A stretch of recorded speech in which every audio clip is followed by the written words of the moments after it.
प्रभूची स्तुती असो, परमेश्वराच्या नावाची महिमा असो.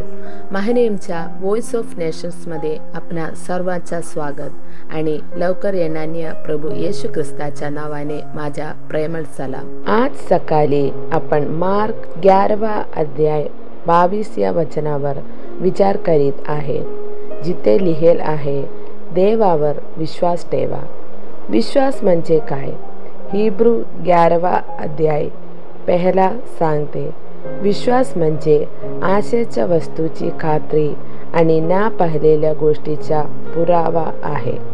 प्रिय बंधूंनो आणि भगिनींनो, आपण पाहतो त्या गोष्टीवर विश्वास ठेवणे सोपे आहे, पण जे आपण पाहिलेले नाही त्यावर विश्वास कसा ठेवायचा? रोमर 10 अध्याय 17 सांगते, विश्वास ऐकण्याने येतो आणि ऐकणे ख्रिस्ताच्या वचनाद्वारे येते. जर तुम्हाला खरंच देवावर विश्वास ठेवायचा असेल तर तुम्हाला ख्रिस्ताचे वचन ऐकावे लागेल. वचन ऐकल्याने तुमच्या हृदयात विश्वास वाढेल. विश्वासशिवाय कोणी देवाला प्रसन्न करू शकत नाही.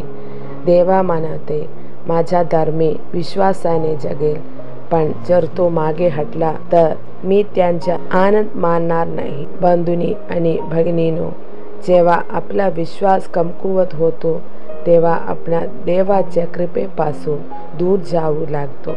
देवाची कृपा नसलेली जीवन नरकासारखे आहे.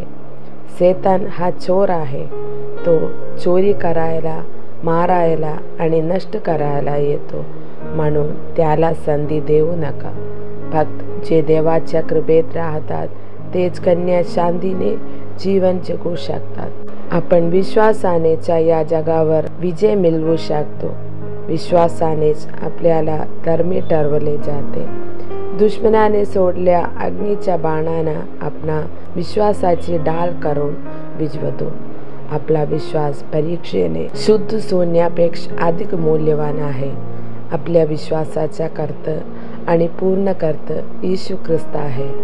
तो लवकरच येत आहे आणि जे त्याच्यावर विश्वास ठेवतात त्यांना ते आपल्या जवळ नेईल.